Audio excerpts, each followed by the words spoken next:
ये जंग जो थी ये हक और बातिल के दरमियान थी।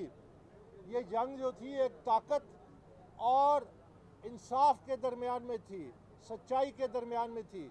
इंशाल्लाह सच्चाई जीतेगी इंशाल्लाह, और ये जंग यहाँ पे ख़त्म नहीं होगी।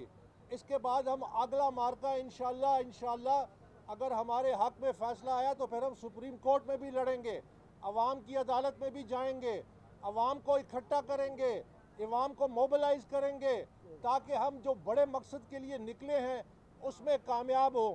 और साथ साथ मैं ये कहना चाहूँगा कि मेरी नज़र में इमरान खान आउट हैं। अब ये तय करना बाकी है कि वो क्लीन बोल्ड होते हैं या स्लिप में उनका कैच होता है। बहुत शुक्रिया। मैं 2 रकात नफल पढ़ के निकला था 8 साल पहले, आज भी 2 रकात नफल पढ़ी है। मैंने अपने आप को अल्लाह ताला के हवाले किया। मैंने अल्लाह से कहा कि या अल्लाह मुझे इंसाफ दे, मैं बड़े मकसद के लिए हूँ। इस केस में मुआवजे हुए हैं, यहाँ तक पहुँचना भी एक बहुत बड़ी बात है। इंशाल्लाह आखिरी वक्त तक लड़ूंगा और इंशाल्लाह फतह पाकिस्तानी अवाम की होगी।